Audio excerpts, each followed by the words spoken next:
Bismillahirrahmanirrahim. Assalamualaikum warahmatullahi wabarakatuh. Yang saya hormati Ustaz Zahin bin Muhammad Tahir, yang saya kasihi rakan pembentang dan juga rakan-rakan sekalian. Alhamdulillah, pada hari ini kami dari Kumpulan 2 akan membentangkan tajuk pembentangan kami, iaitu sumber-sumber hukum. Saya Hanis Izzati binti Ismail sebagai pembentang yang pertama. Allah Subhanahu Wa Taala telah menetapkan aturan atau hukum yang harus dilaksanakan manusia, baik sebagai hamba maupun khalifah Allah. Oleh itu, kita ni sebagai hamba perlulah mengetahui sumber-sumber hukum Allah dan juga penerapannya. Menurut jumhur ulama, sumber hukum ini dibahagikan kepada dua, iaitu sumber hukum yang disepakati, iaitu sumber hukum yang utama, dan yang kedua adalah hukum yang tidak disepakati, iaitu sumber hukum tambahan. Baiklah, kita terus kepada sumber hukum yang utama, iaitu sumber hukum yang disepakati. Sumber hukum yang disepakati ini ada 4, iaitu yang pertama adalah Al-Quran, yang kedua adalah sunnah ataupun hadis, yang ketiga ijma' ulama', dan yang keempat adalah qiyas. Kita terus ke sumber hukum yang disepakati, iaitu yang Al-Quran. Seperti yang kita tahu, seperti yang kita pelajari, Al-Quran ni merupakan salah satu wahyu daripada Allah yang diturunkan kepada Nabi Muhammad SAW untuk disampaikan kepada umatnya dalam hukum Islam ni, kita tak boleh nak nafikanlah Al-Quran ni memang merupakan sumber hukum yang pertama. Sebagaimana firman Allah Subhanahu Wa Taala dalam surah An-Nisa ayat 105 yang bermaksud, sesungguhnya kami menurunkan kepadamu wahai Muhammad kitab Al-Quran dengan membawa kebenaran supaya engkau menghukum di antara manusia menurut apa yang Allah telah tunjukkan kepadamu melalui wahyunya, dan janganlah engkau menjadi pembela bagi orang-orang yang khianat. Seterusnya kita beralih kepada ciri-ciri kemukjizatan Al-Quran. Baiklah, ciri-ciri kemukjizatan Al-Quran ini ada 4, iaitu balaghah. Yang keduanya menceritakan perkara yang akan berlaku pada masa hadapan. Yang ketiga adalah menceritakan keadaan umat terdahulu yang tidak diketahui oleh bangsa Arab. Yang keempat adalah menceritakan tentang hakikat penciptaan alam dan disahkan oleh saintis tentang kebenarannya. Sedikit penerangan tentang balaghah di dalam Al-Quran ini. Balaghah ini adalah berkaitan dengan unsur ilmu tafsir yang mengkaji berkaitan dengan nilai kesastraan, nilai keindahan dalam ayat Al-Quran. Menurut Al-Rumani, balaghah ini dibahagikan kepada 10 bahagian, iaitu yang pertama ialah Al-Ijaz. Al-Ijaz ini adalah bermaksud ringkas. Yang kedua adalah At-Tashbih yang bermaksud persamaan. Yang ketiga Al-Isti'arah iaitu kiasan. Yang keempat adalah At-Tala'um yang bermaksud persesuaian. Yang kelima adalah Al-Fawasil iaitu aliran. Yang keenam adalah At-Tajannus ataupun Al-Jinas, bermaksud persamaan bunyi atau bentuk. Ini terbagi kepada 2, iaitu jinas tam yang bermaksud jinas yang sempurna, dan satu lagi adalah jinas ghairus tam, iaitu jinas yang tidak sempurna. Terus kepada balaghah yang ketujuh pula adalah tasrifu bayan. Tasrifu bayan ini bermaksud penerangan. Seterusnya at-tadmin atau dikenali juga sebagai al-iktibas, bermaksud penyisipan. Dan al-mubalaghah makna yang menunjukkan besar kerana perubahan dari asal kata bahasa. Akhir sekali adalah husnul bayan. Husnul bayan ini adalah penjelasan yang baik. Kita ke slide yang seterusnya, iaitu ciri kemukjizatan yang kedua seperti yang telah disebutkan tadi adalah menceritakan perkara yang akan berlaku pada masa hadapan. Seperti yang tertera di slide ini merupakan surah Ar-Rum ayat 1 hingga 5. Ayat ini diturunkan lebih kurang tahun 620 Masihi, 620 sebelum Masihi, hampir 7 tahun selepas kekalahan teruk kerajaan Byzantine. Tetapi dalam ayat ini juga Allah telah menghabarkan bahawa kerajaan Byzantine ini akan memperoleh satu kemenangan beberapa tahun yang akan datang. Lebih kurang 7 tahun lepas ayat itu diturunkan, maka terjadilah lagi satu peperangan sengit antara Byzantine dan Parsi. Dan pada waktu itu Byzantine berjaya menewaskan tentera Parsi, samalah dengan apa yang Allah telah habarkan dalam surah Ar-Rum ini. Seterusnya adalah ciri kemujizatan tentang peristiwa yang berlaku terhadap umat terdahulu yang tidak diketahui bangsa Arab. Seperti peristiwa yang terjadi kepada kaum Ad. Kaum Ad ni yang hidup, kaum Ad ni adalah umat pada zaman Nabi Hud. Peristiwa mereka ini ada diceritakan dalam surah Al-Ahqaf ayat 21 hingga 28. Selain itu, peristiwa umat terdahulu juga ada menceritakan tentang Fir'aun pada zaman Nabi Musa, peristiwa tentang kaum Samud pada zaman Nabi Soleh. Kaum Samud ini diturunkan azab dan ceritanya ada dalam surah Al-Hud ayat yang ke-64 hingga 68. Seterusnya peristiwa tentang Raja Namrud yang diazab Allah kerana kesombongannya memiliki kekayaan. Dan banyak lagi lah tentang peristiwa-peristiwa tentang kaum Yahudi dan juga kaum Nasrani. Seterusnya adalah yang terakhir bagi sisi kemujizatan Al-Quran ni adalah menceritakan tentang hakikat penciptaan alam dan disahkan saintis kebenarannya, seperti penciptaan bumi dan langit, peredaran matahari dan bumi, penciptaan manusia dalam rahim. Penciptaan manusia dalam rahim ni ada disebutkan dalam surah Al-Mu'minun ayat yang ke-14. Dan mukjizat tentang kitab penciptaan alam ni ada juga menceritakan tentang kisah cap jari. Seterusnya adalah jenis-jenis hukum yang terdapat di dalam Al-Quran. Jadi jenis-jenis hukum yang terdapat dalam Al-Quran ni ada 3, iaitu yang pertama adalah akidah, yang kedua adalah akhlak dan yang ketiga adalah perbuatan mukallaf. Akidah ini merupakan satu ilmu tauhid yang menyentuh tentang rukun iman. Seperti dalam surah Al-Baqarah ayat 285 ada menyebutkan tentang beriman kepada Allah, malaikat-malaikatnya, kitab-kitabnya dan juga rasul-rasulnya. Ada pula surah yang menceritakan tentang hari kiamat, seperti dalam surah Al-Waqi'ah, dalam surah At-Taghabun, surah Al-Haqqah, Al-Qiyamah, surah Al-Ghashiyah, Al-Zalzalah dan juga Al-Qari'ah. Beralih kepada akhlak pula, akhlak ini adalah satu cabang ilmu, iaitu ilmu tasawuf. Ia merupakan satu didikan kepada diri sendiri. Contohnya, meminta izin masuk bilik ibu bapa. Sebagai contoh, ulama telah mengistinbat hukum dari surah An-Nur ayat 58 berkaitan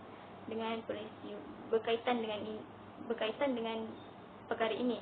Berdasarkan lafaz yasta'zinukum yang menunjukkan fi'il mudhari' yang disertakan dengan lam amar yang menunjukkan perintah wajib.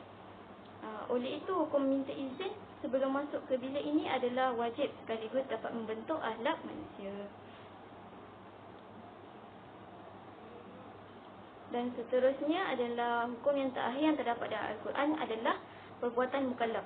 Yang mana perbuatan mukallaf? Seterusnya adalah hukum yang terakhir yang terdapat dalam Al-Quran adalah perbuatan mukallaf. Yang mana perbuatan mukallaf ini pula adalah hukum hakam fiqh. Seperti ilmu fiqh dan usul fiqh yang terbahagi kepada dua, iaitu ibadah dan juga muamalat.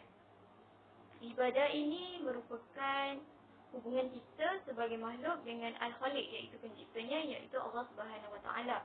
Contoh ibadah ini seperti solat, puasa dan juga ibadah haji. Sementara muamalat di sini bukanlah bermaksud muamalat yang Ustaz kata tu muamalat jual beli, bukan seperti itu. Tetapi muamalat ini merujuk kepada hubungan antara dua pihak manusia. Hukum muamalat ini terbahagi kepada 7, iaitu yang pertama adalah hukum yang berkaitan dengan keluarga. Jadi hukum ini adalah dalam kategori undang-undang rumah tangga, daripada segi nikah, daripada segi talak, daripada nasab, daripada segi wali dan sebagainya. Selain itu, Yang kedua adalah hukum yang berkaitan dengan harta atau kewangan. Ini lebih tepat lagi dikenali sebagai jual beli, gadaian dan seluruh akad nikah. Seperti mana yang kita tahulah, muamalat itu adalah hukum jual beli. Itu. Okey, yang ketiga adalah hukum yang berkaitan dengan penghakiman, saksi dan sumpah. Misalnya hukum berkaitan dengan keadilan antara manusia. Yang keempat seterusnya, hukum berkaitan dengan jenayah dan hukumannya. Hukum ini tergolong dalam kategori undang-undang jenayah Islam. Maksudnya dalam subjek jenayah. Ini bertujuan untuk memelihara manusia, penghormatan dan juga harta benda. Ia juga boleh mewujudkan suasana yang aman dalam sesebuah masyarakat. Yang kelima, selain daripada hukum jenayah, terdapat juga hukum yang berkaitan dengan sistem pemerintahan. Hukum ini menjelaskan hak rakyat dalam sebuah negara Islam. Hukum muamalat seterusnya adalah hukum berkaitan dengan interaksi negara Islam dengan negara lain. Dan yang terakhir adalah hukum yang berkaitan dengan ekonomi. Hukum yang berkaitan dengan ekonomi ini berkaitan dengan ekspor-import satu negara atau hak individu dalam harta orang kaya. Itu sahaja daripada saya serahkan kepada pembentang yang seterusnya. Assalamualaikum warahmatullahi wabarakatuh. Nama saya Nurul Sakinah binti Rozman sebagai pembentang kedua dan ingin membentangkan dalil yang kedua berkaitan dengan sunnah. Kita pergi kepada definisi sunnah. Sunnah dari segi bahasa ialah perjalanan hidup ataupun perbuatan yang sering dilakukan oleh Rasulullah SAW. Manakala dari segi istilah pula, ia bermaksud sunnah yang ibadat-ibadat sunnah yang ditulis oleh Rasulullah ataupun yang bukan wajib hukumnya. Contohnya kita boleh lihat di sini, Allah menyeru di dalam Al-Quran bahawa umat Islam kena solat 5 waktu. Tetapi tetapi Allah tidak di dalam Al-Quran Allah tidak terterakan rukun solat dan Allah tidak terterakan cara solat. Kalau untuk kita umat Islam, kita untuk mencari perkara tersebut, kita harus berpandu kepada hadis. Di dalam hadis tertulislah cara solat, rukun solat, kerana Rasulullah telah meriwayatkan perkara tersebut.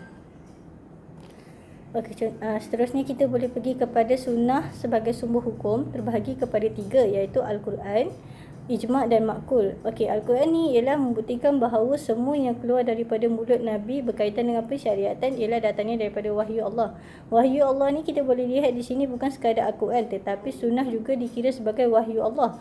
Kerana sunnah juga datangnya daripada Allah Subhanahu Wa Taala. Ijma' pula, seluruh kaum muslimin telah bersepakat daripada zaman Rasulullah sehingga sekarang bahawa kita wajib berpegang kepada hukum yang dibawa oleh sunnah Nabawi. Sunnah Nabawi ni ialah sunnah Nabi kita sendirilah. Kita pergi kepada makul. Makul ni ialah perkara rujukan yang harus kita percayai. Sebagai contoh, kita wajib percaya bahawa Nabi Muhammad ialah Nabi kita dan Allah ialah Tuhan kita. Contoh perkara lain, kita kena percaya bahawa hukum minum arak jatuhnya hukum haram.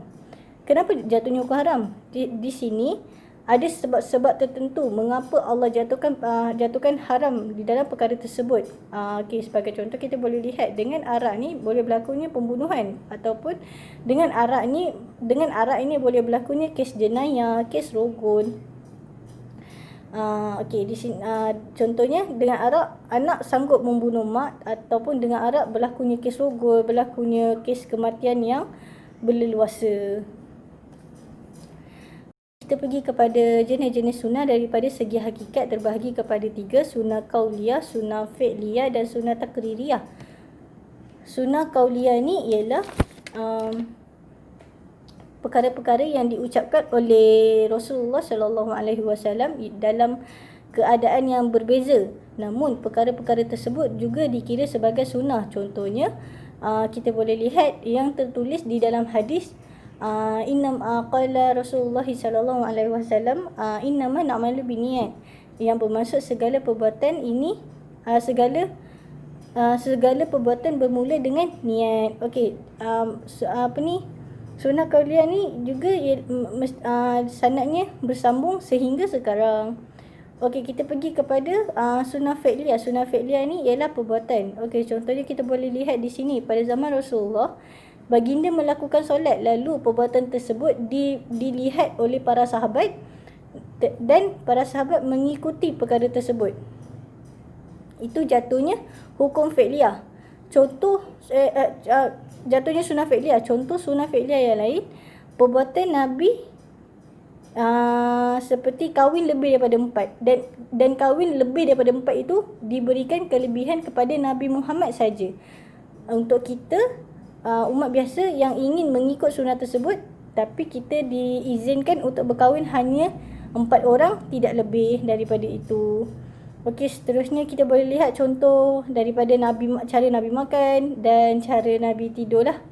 Di situ juga terjatuhnya sunnah fi'liyah, iaitu perbuatan yang dilakukan oleh Rasulullah sallallahu alaihi wasallam. Okay, kita pergi kepada sunnah takririyah. Sunnah takririyah ni ialah pernyataan. Sebagai contoh, kita boleh lihat pada zaman Nabi Muhammad, baginda melihat para sahabat memakan daging dom, iaitu daging biawak pasir lah. Daging biawak pasir, dan Nabi membiarkan perkara Nabi mendiamkan perkara tersebut, walaupun Nabi dipelawa oleh para sahabat untuk makan daging tersebut. Tetapi Nabi tolaklah Nabi tolak pelawaan tersebut sebab Nabi tak makan. Dan perkara tersebut jatuhnya hukum harus, tetapi tidak semua yang Nabi diam jatuhnya hukum harus. Ada juga perkara yang Nabi diam jatuhnya hukum wajib. Okey, kita pergi kepada pembahagian jenis-jenis sunnah. Terbahagi kepada 3, mutawatir, masyhur dengan ahad. Okey, maksud sunnah mutawatir ni ialah sunnah yang diriwayatkan oleh sejumlah perawi yang ramai dan mustahil untuk mereka menyelewengkan hadis tersebut. Dan hadis tersebut mestilah sampai kepada Rasulullah sallallahu alaihi wasallam. Sunnah mutawatir ni mempunyai perawi yang ramai pada zaman Nabi, pada zaman sahabat dan juga zaman tabi'in. Jadi hadis tersebut sukar untuk berlakunya pembohongan ataupun penyelewengan yang bertentangan dengan hadis tersebut. Sunnah mutawatir ni terbagi kepada 2, iaitu mutawatir lafzi dan mutawatir ma'nawi. Maksud mutawatir lafzi di sini ialah hadis yang memiliki banyak sanad dan tidak berlakunya penyelewengan. Manakala mutawatir ma'nawi bermaksud hadis dari segi makna dan bukan daripada lafaznya. Okey, kita pergi kepada sunnah masyhur. Sunnah masyhur ni ialah sunnah yang termasuk dari sunnah ahad. Ia kerana apa yang dinukilkan oleh Rasulullah daripada sejumlah perawi dari kalangan ulama Hanafiyah. Sunnah masyhur ni sunnah yang mempunyai ramai perawi pada zaman tabi'in. Dan dia tidak mempunyai perawi yang ramai seperti mutawatir pada zaman Nabi dan zaman sahabat, tetapi dia mempunyai perawi yang ramai pada zaman tabi'in. Dan hadis tersebut mulalah ditulis balik, maksudnya diriwayatkan balik pada zaman tabi'in, kerana pada zaman tersebut sunnah ini mempunyai perawi yang ramai, sunnah masyhur ni. Okey, kita pergi kepada sunnah seterusnya ialah sunnah ahad. Sunnah ahad ni ialah diriwayatkan oleh Rasulullah sallallahu alaihi wasallam dan sunnah tersebut tidak boleh mencapai batas mutawatir. Batas mutawatir ni seperti yang kita tahu mempunyai perawi yang ramai dan sukar untuk berlakunya penyelewengan. Tetapi sunnah ahad ni lain pula. Sunnah ahad ni dia tidak mempunyai perawi yang ramai pada zaman Nabi, zaman sahabat dan zaman tabi'in. Tetapi di dalam sunnah ahad ini terkandungnya hadis yang zonni, iaitu dalam persyariatan, dan sunnah ini mempunyai dalil yang rajih kerana sunnah tersebut masih datangnya daripada Rasulullah sallallahu alaihi wasallam dan sanadnya masih bersambung sehingga sekarang, mempunyai perawi yang ramai. Okey, kita pergi kepada syarat-syarat beramal dengan sunnah ahad. Okay, yang pertama ialah para perawi mestilah dari kalangan mereka yang dipercayai, bermaruah dan berintegriti. Jika seseorang itu mahu meriwayatkan hadis ahad ini, mereka mestilah percaya dengan apa yang mereka riwayatkan dan mereka mestilah mempunyai integriti yang tinggi dalam meriwayat sunnah tersebut. Dan kandungan hadis yang diriwayatkan mestilah tidak syaz dan tidak pula mengandungi illah. Okey, kita pergi kepada syarat ulama Malikiyah agar sunnah ahad diterima. Yang pertama, mestilah tidak bertentangan dengan penduduk Madinah. Yang kedua ialah mereka melakukan syarat agar khabar atau sunnah ahad tidak bertentangan dengan dasar atau kaedah yang telah ditetapkan di dalam syariat. Okey, kita pergi terus kepada syarat ulama Hanafiyah agar sunnah ahad diterima. Yang pertama ialah sunnah tersebut tidak bergantung dengan sesuatu yang sering terjadi. Yang kedua, sunnah tidak bertentangan dengan qiyas yang sahih. Yang ketiga, para ulama tidak melakukan perkara yang bertentangan dengan hadis yang diriwayatkan. Okey, itu sahaja daripada saya. Sekian. Saya Norwai Syahira binti Muhammad Jahan akan menerangkan mengenai sumber hukum Islam ketiga, iaitu ijma'. Ijma' dari segi bahasa bermaksud niat dan bersetuju di dalam sesuatu perkara untuk melaksanakannya. Manakala dari segi istilah pula, ijma' bermaksud muafakat pendapat ulama' mujtahid mengenai sesuatu masalah.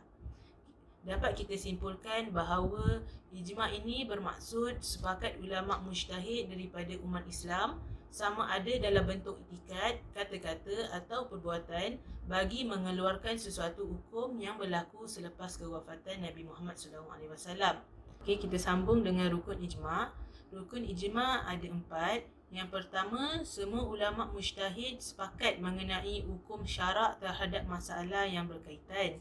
Yang kedua, wujudnya sejumlah ulama' mujtahid pada masa berlakunya sesuatu masalah atau perkara. Dan yang ketiga, sepakat semua ulama' mujtahid mengenai hukum terbabit. Dan akhir sekali, sepakat ulama' mujtahid mengeluarkan pendapat masing-masing secara tegas, sama ada berupa perkataan atau perbuatan, baik secara bersendirian ataupun secara... Okey, kita sambung kepada dalil yang menyokong ijma'. Dalil yang menyokong ijma' ini ada 2, iaitu dalil Al-Quran serta dalil hadis. Di dalam Al-Quran ada menjelaskan bahawa umat Islam adalah umat yang sederhana dan menjadi saksi terhadap orang lain, seperti yang disebutkan di dalam surah Al-Baqarah ayat 143 yang bermaksud dan demikianlah, yakni sebagaimana kami telah memimpin kamu ke jalan yang lurus, kami jadikan kamu, yakni wahai umat Muhammad, satu umat yang pilihan lagi adil, supaya kamu layak menjadi orang yang memberi keterangan kepada umat manusia tentang yang benar dan yang salah. Okay, terdapat juga nas Al-Quran yang menyatakan umat Islam mestilah taat kepada pemerintah yang merangkumi ulama', dan apabila berselisih pendapat mereka mestilah merujuk kepada Al-Quran dan hadis, seperti yang difirmankan Allah di dalam surah An-Nisa ayat 59. Terjemahannya, wahai orang-orang yang beriman, taatlah kamu kepada Allah dan taatlah kamu kepada Rasulullah dan juga kepada ulil amri, yakni orang-orang yang berkuasa dari kalangan kamu. Berdasarkan ayat yang disebutkan tadi, apa sahaja yang disepakati para ulama mestilah diikuti. Oleh itu, pemimpin yang ditaati ialah mereka yang berilmu dan adil serta ulama yang mengeluarkan fatwa. Bagi dalil hadis yang menyokong ijma', sebagaimana sabda Nabi Muhammad SAW, terjemahannya, umatku tidak akan bersepakat dalam perkara salah. Rawahul Tirmizi wa Ibnu Majah wa Abu Daud. Seperti yang dinyatakan hadis ini, mustahil bagi para ulama mujtahid serta umat Islam bersepakat dalam perkara yang salah serta bertentangan dengan ajaran agama Islam. Selain itu, hadis ini juga membuktikan bahawa hukum ijma' itu wajib diamalkan umat Islam. Dalam keadaan lain juga, Nabi Muhammad SAW ada bersabda, apa-apa saja yang menurut pendapat orang muslimin itu baik, maka ia baik di sisi Allah. Dan apa-apa pendapat orang muslim itu buruk, maka ia buruk juga di sisi Allah. Terdapat juga hadis lain yang menyokong ijma', terjemahannya, sesiapa yang mengasingkan atau memisahkan diri daripada jamaah, ia mati seperti kematian orang jahiliah. apa yang boleh kita dapat dan apa yang kita boleh pelajari daripada dalil-dalil Al-Quran serta dalil hadis ini, ia membuktikan bahawa kita sebagai umat Islam wajib beramal dengan ijma' atau perkara-perkara yang telah disepakati oleh para ulama'. Pembahagian ijma' boleh kita bahagikan kepada dua bahagian. Yang pertama, ijma' shar'i atau ijma' hakiki.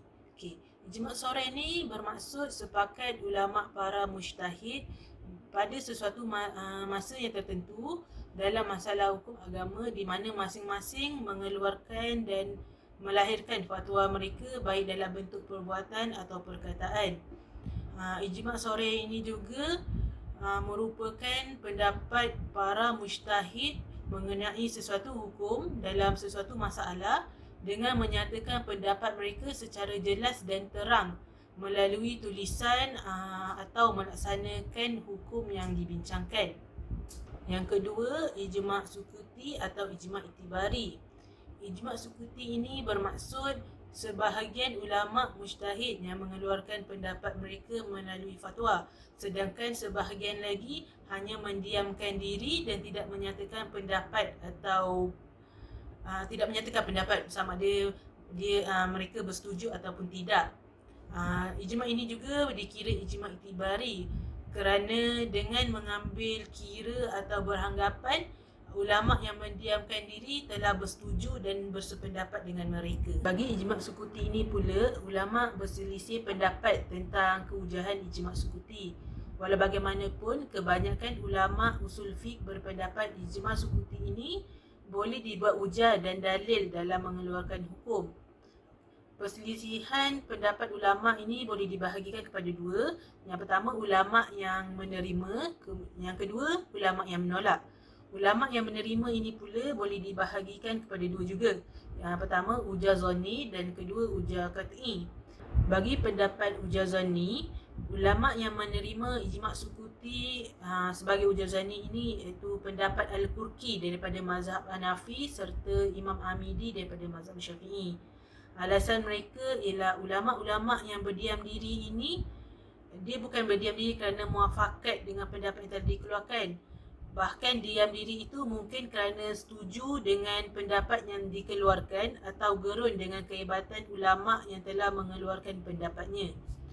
Bagi pendapat hujah qat'i, mazhab yang berpendapat bahawa ijma' sukuti itu sebagai hujah qat'i ialah dari ulama' Hanafi, Imam Ahmad serta sebahagian ulama' Syafi'i.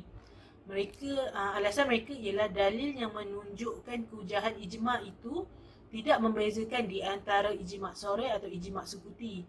Jika ditentukan dalil tersebut kepada ijma' yang shar'i saja, mungkin tidak akan berlakunya ijma'. Kita teruskan pada ulama' yang menolak. Antara ulama' mazhab yang menolak ijma' sukuti ialah Imam Malik serta Imam Syafi'i. Alasan mereka ialah tidak boleh dikatakan orang yang diam itu bersetuju kerana mungkin mereka takut akan kemudaratan diri, harta ataupun berdiam diri untuk melakukan ijtihad. Maksudnya ulama' yang menolak ini dia berpendapat bahawa diam itu bukan bermaksud setuju. Mungkin dia tengah melakukan ijtihad lain ataupun mungkin dia risau akan jika pendapat mereka berbeza dengan pendapat yang lain, mereka risau kemudaratan yang akan berlaku kepada diri atau harta mereka. Kita teruskan dengan syarat ijma' sukuti. Ijma' sukuti ini boleh diterima dan diguna pakai sebagai hujah dengan syarat yang pertama, mestilah melalui satu masa yang cukup untuk berfikir, membuat kajian dan rumusan tentang masalah yang diputuskan itu. Maksudnya macam ulama'-ulama' tu, para ulama' dia diberi masa yang panjang untuk mereka berijtihad dan mengeluarkan pendapat. Yang kedua, tidak ada sebab untuk menakut-nakutkan mujtahid lain dalam mengeluarkan pendapat. Maksudnya macam tak ada ugutan atau paksaan bagi para ulama' yang mengeluarkan pendapat yang bertentangan dengan ulama'-ulama' yang lain. Yang ketiga, semata-mata diam bukannya menolak. Semata-mata diam bukannya menolak ni Maksudnya mereka tidak memberikan pendapat mereka dan mereka juga tidak memberikan alasan kenapa mereka menolak. Macam tu lah maksudnya, macam dia diam je. Okay. Kita teruskan dengan jenis ijma'. Jenis ijma' ini boleh dibagikan kepada 5. Yang pertama ialah ijma' ahli Madinah, iaitu muafakat ulama' Madinah di dalam mengeluarkan pendapat terhadap sesuatu masalah.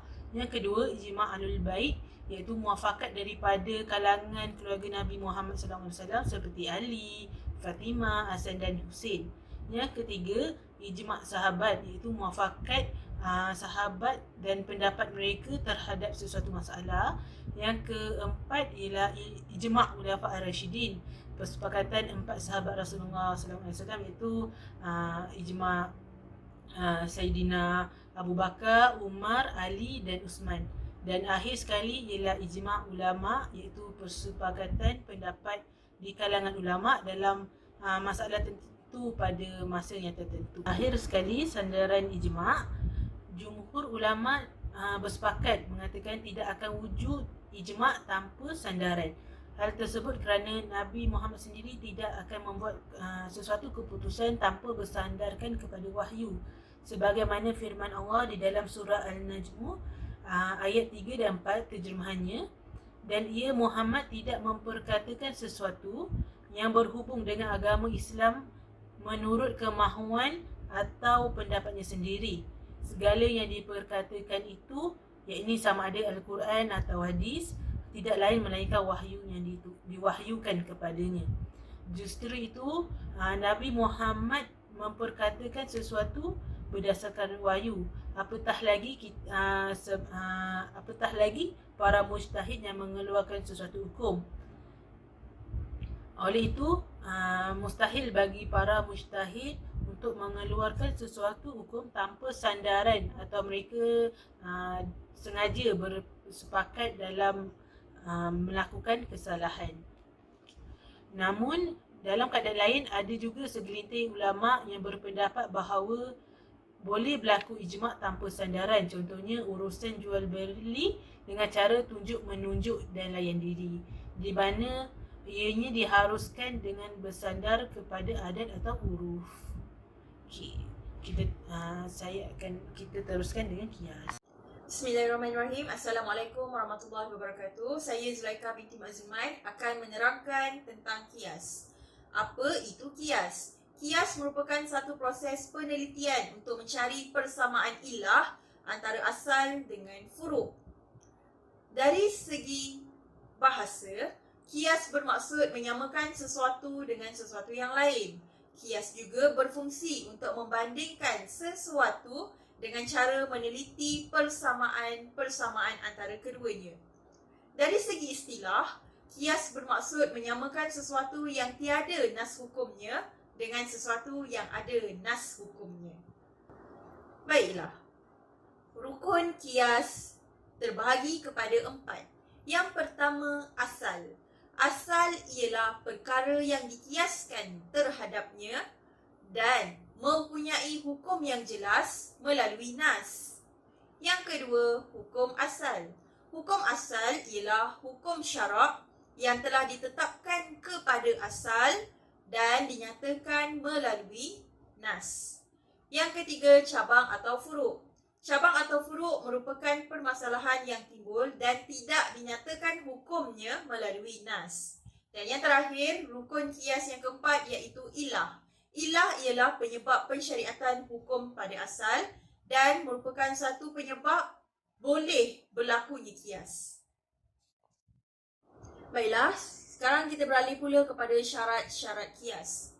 Terdapat 4 syarat kias. Yang pertama, asal. Asal ini terbahagi kepada 3 syarat. Yang pertama, asal bukan diambil daripada asal yang lain ataupun asal ini bukanlah furuk daripada asal yang lain.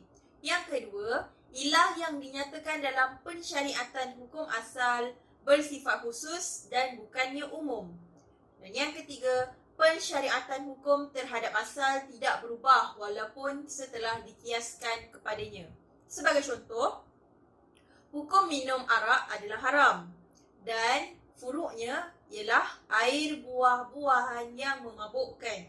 Kedua-dua air ini adalah haram dan pengharaman furuk ini tidak menjejaskan hukum asal.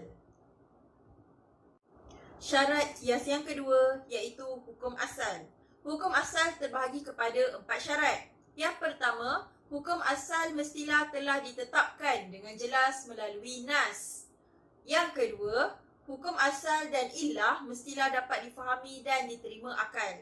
Sebagai contoh, pengharaman minuman keras ataupun arak ini jelas kita faham illahnya, iaitu illah bagi pengharaman minuman keras adalah disebabkan oleh mampu menghayalkan, memabukkan dan mampu menyumbang kepada maksiat-maksiat yang lain.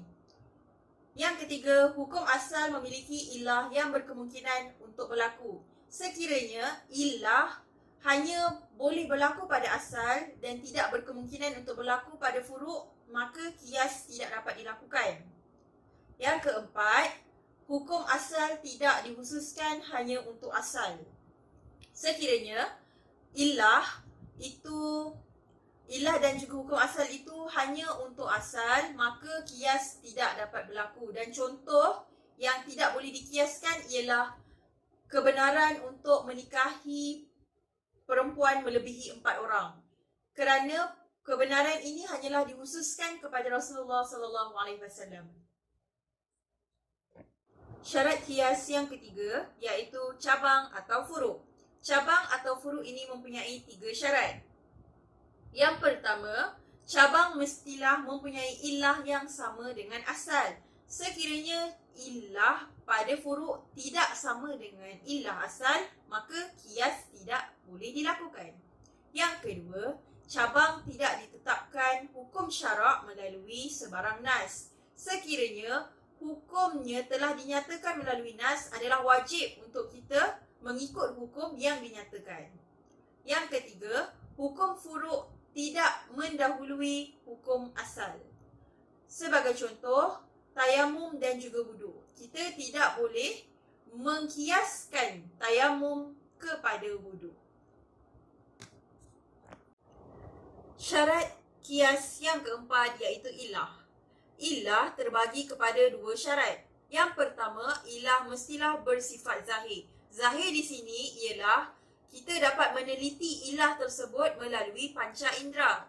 Sekiranya illah berada di asal dan berada di furuk, maka hukumnya adalah sama oleh disebabkan adanya kaedah kias. Contohnya, sifat hayal dan memabukkan yang ada pada arak dan juga sesuatu minuman. Yang kedua, illah mestilah bersifat pasti dan tetap. Illah mestilah tetap bagi setiap keadaan dan setiap individu. Adalah tidak sah untuk kita mengkiaskan sesuatu sekiranya illah itu tidak tetap untuk semua individu. Seterusnya, bahagian kias. Terdapat 3 bahagian kias. Yang pertama, kias aula. Kias aula ialah apabila illah furuk adalah lebih kuat daripada illah asal. Yang kedua, kias musawi. Kias musawi berlaku apabila illah furuk sama darjatnya dengan illah asal. Dan yang ketiga, kias adna. Kias adna berlaku apabila illah pada cabang adalah lebih lemah daripada illah asal. Yang pertama, larangan minuman yang memabukkan. Larangan ini telah pun jelas dinyatakan dalam surah Al-Ma'idah pada ayat ke-90. Dan illah bagi pengharaman ini adalah sifat minuman tersebut yang memabukkan. Maka sekiranya cabang atau furuk itu mempunyai illah yang sama, maka hukumnya adalah sama seperti hukum yang asal, iaitu haram. Sebagai contoh, minuman buah-buahan yang memabukkan adalah sama haram dengan minuman yang memabukkan iaitu arak. Contoh yang kedua bagi kias ialah larangan aktiviti berjual beli semasa azan solat Jumaat. Larangan tersebut telah pun jelas dinyatakan dalam surah Al-Jumu'ah ayat yang ke-9. Namun yang demikian, terdapat beberapa lagi aktiviti yang dilarang untuk dilakukan semasa azan solat Jumaat seperti akad nikah. Ilah bagi larangan ini adalah kerana aktiviti berjual beli mampu menghalang kaum lelaki daripada mendirikan solat Jumaat. Maka apabila ilah cabang sama dengan ilah asal, maka qiyas dapat dilakukan. Jadi, segala aktiviti yang menghalang kaum lelaki untuk mendirikan solat Jumaat adalah sama dilarang seperti aktiviti berjual beli. Sebagai kesimpulan, qiyas merupakan kaedah menerangkan hukum bagi perkara ataupun permasalahan yang tidak dinyatakan di dalam nas. Dan al-qiyas ini juga telah pun diterima sebagai sumber hukum di dalam Islam. Dan qiyas ini juga adalah amat penting untuk menyelesaikan permasalahan baru yang timbul. Sekian sahaja daripada saya. Assalamualaikum warahmatullahi wabarakatuh.